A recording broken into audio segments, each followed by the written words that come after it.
This is another story, and I remember this story because I was growing up. I was about 10, and it was on the farm that we lived on in Dandaragan, and we children were always outside playing, and our mum was always washing because she had 7 children. And while she was washing and hanging out the sheets and things, there was another child with us, and that child is the farmer's son, and the people whose farm we lived on. And he was the only son. He had an older sister and a younger sister. But he always used to come and visit with us. And this particular day, Mum said to him, "Tell your dad it's going to rain." And he looked at her and he looked up to the sky. And Mum said, "Why are you looking up to the sky?"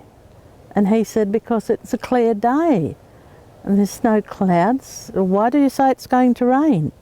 She said, "You need to look on the ground to find that out." And he said, "Why?" She said, "Look at the ants. They're building up their nests. They know it's going to rain.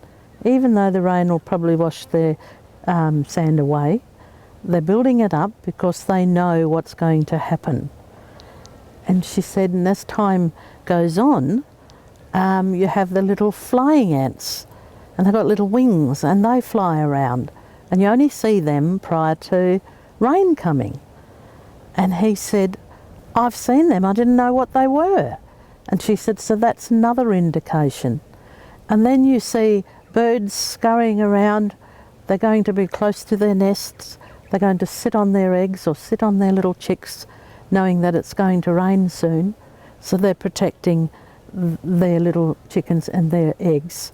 But the trees where they've built their nest, they always build the nest in a safe part of the tree, but in the thickest growth of the tree, because leaves overlap and it stops the rain coming through.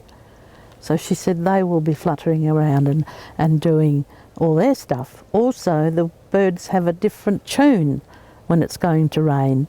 She said, "You take notice from now on," and we kids were listening too.